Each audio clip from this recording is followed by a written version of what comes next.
Welcome back, friends. Welcome back to the homestead. Thought I'd do a bit of a May tour, first week of May. See how we've moved on from April. Yes, chickens. So chickens are here, chickens are good. Let's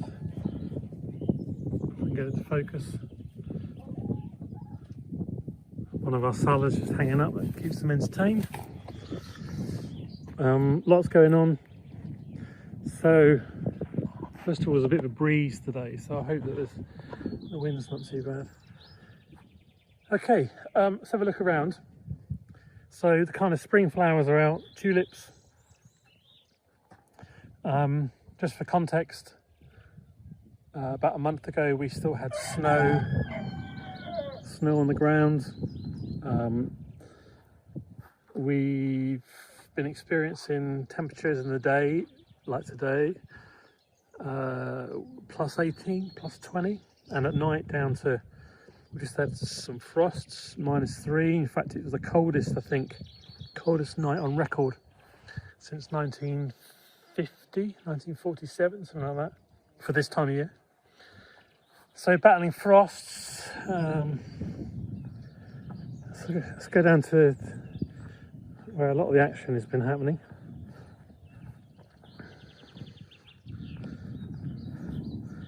So we've got our passive solar greenhouse project going on, and there's been videos. You can see the making of that. Obviously, if you're looking at it now, you're seeing it in an advanced stage compared to the build videos.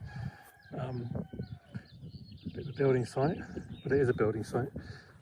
But very soon that'll be finished, but essentially just the glazing to do and a few odds and sods. In our polycarbonate greenhouse, 2 or 3 videos back you saw me renovating this. So all the salads are nice and up now. They'll soon be gone. We'll either consume them, give them away, or chickens will eat them. We've got a load of brassicas there ready to go out. I don't know, there's about 5 or 6 different kales and cabbages and whatnot. Tomato plants are in here now, acclimatizing. Some of them are looking not that great. Every place has their highs and lows, and tomatoes have been really difficult this year. Not really my department. They're mine there. I'm learning about tomatoes and sort of transitioning into the areas. I mostly do the stuff that goes outside in the field. But yeah, really struggle with tomatoes. I don't know if it's been soil or what it is. Some of them look in a pretty bad way. But last year, when they came out here, they did perk up. So fingers crossed. Got kale here, ragged kale, or red Russian kale it's called sometimes, pak choys. Yeah, all go. Oh, and this is sweet potato.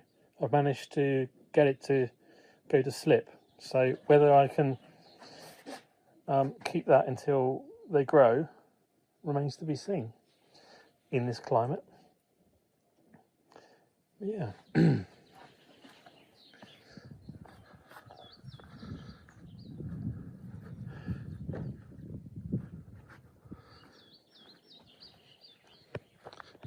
Everything's bursting green now. Soon we need to mow the lawn.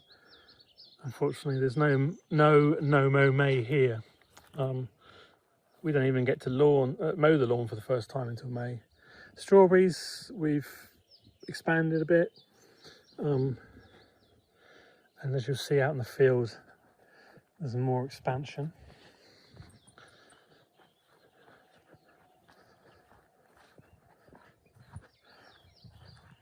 For those of you who like the flowers, let's look at the spring flowers in a bit more detail.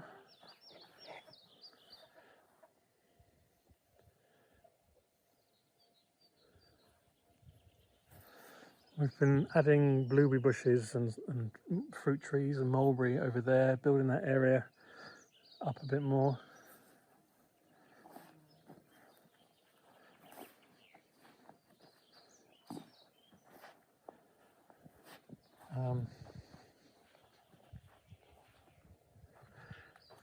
Firewood season starting. Start preparing for later this year or next year to a degree. That's older, I think, some lighter wood and obviously birch. Bags more to bring around. Let's go and have a look what's going on in the field. Now, going back to the weather, we have had a little bit of rain in the last month, but very little. The land is parched. Latvia is on fire alerts for forest fires. We're probably on about 20% of what we'd normally have. I mean, essentially this tank would normally be full. Bear in mind it's, May. Very little. So, what's going on in the field? Well, interesting times. Because of something that's happening in June, which I'm not going to reveal, but it's sort of exciting. We've had to rethink about what we can and can't do before that time,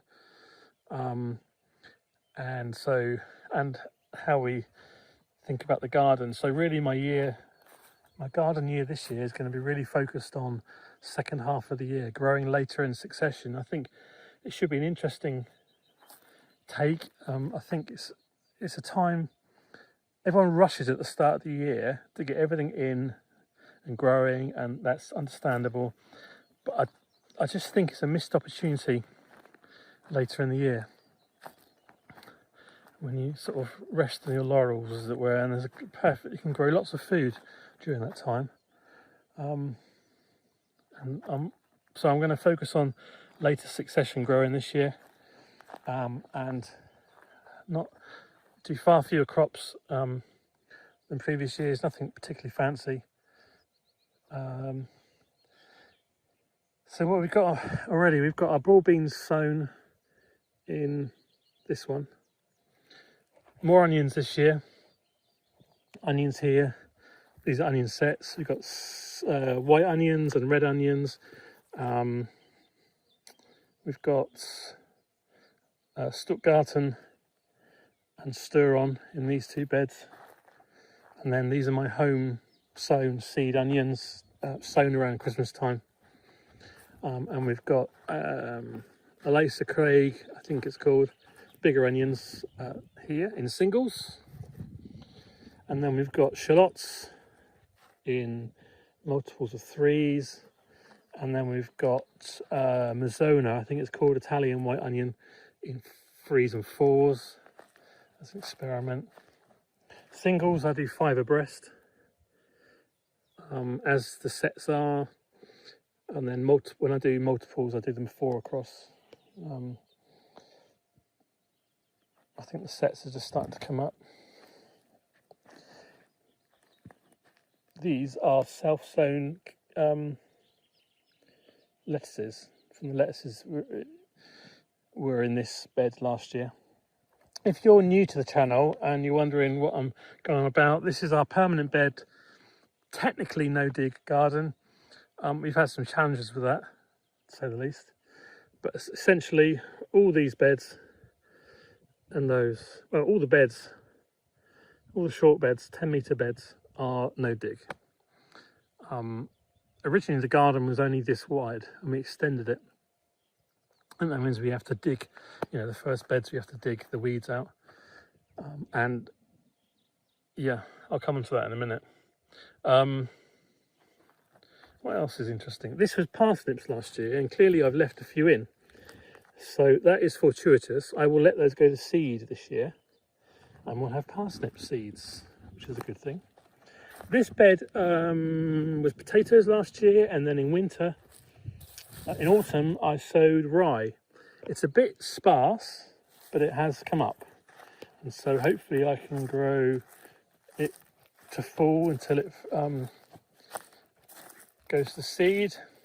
What was it? Fruit, because it's berries, they call them. But anyway, and maybe we can bake some Latvian rye bread.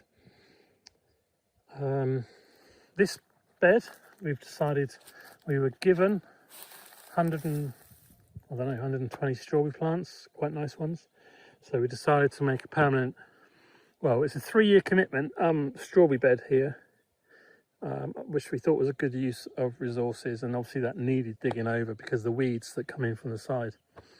We need to think of a strategy to stop that for future years. This was wheat last year, this bed. You can see that video where I grew my own wheat and baked a loaf. Last year's broad beans, you can argue it looks a mess, but I like to leave as much in the ground as I can over winter for the roots to rot down and provide food for the soil life. And only until I come to use the bed again will I clean it up. These have all been cleaned basically.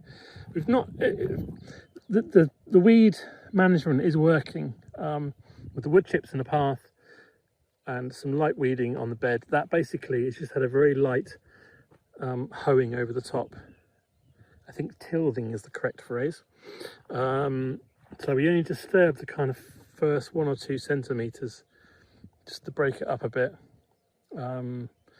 This soil tends to clump a lot when it gets wet and then dry, as it's so dry here. Let me show you the soil if you're not familiar with it. Very sandy loam, very dusty.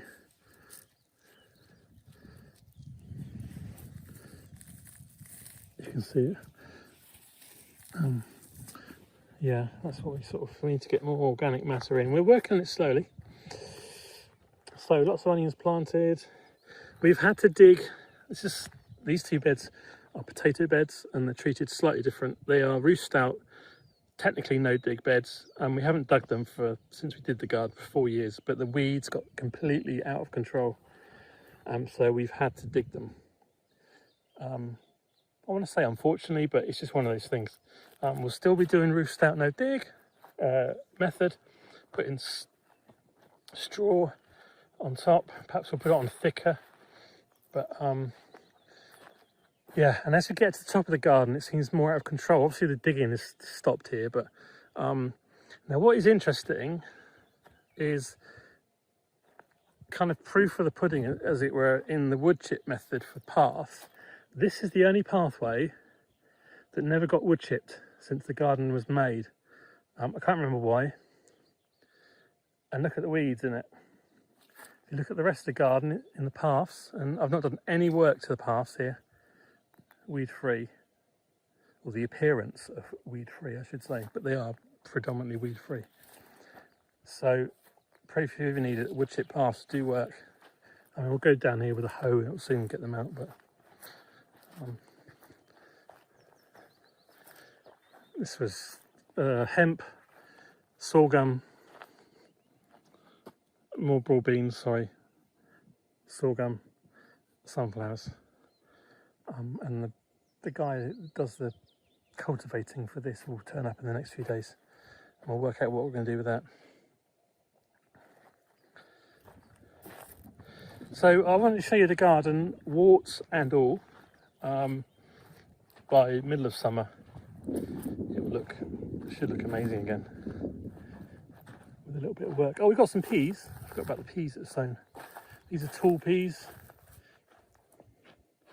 some late these are alderman peas. They grow quite tall. That was buckwheat last year, and that was the other wheat bed. You can see how the weeds from the side come in, but we'll work on it. Yeah, probably won't get any fruit out of these this year. These are really for next year, but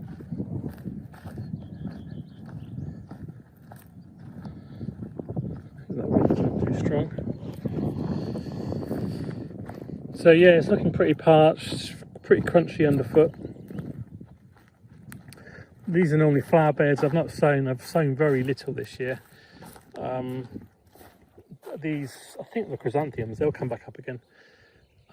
I've got a few sunflowers on the go, but that's about it. I'll do lots more direct sowing this year.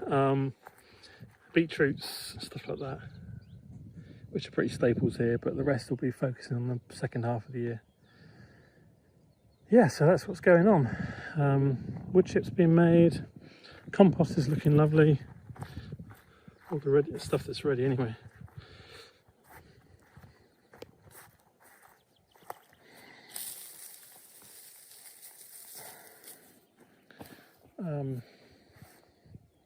More compost on the go, and there's some more leaf mould compost there, and some piles here, and wood chips. So yeah, that's where we're at. Working non-stop from dawn till dusk almost to get everything done. It feels like it anyway.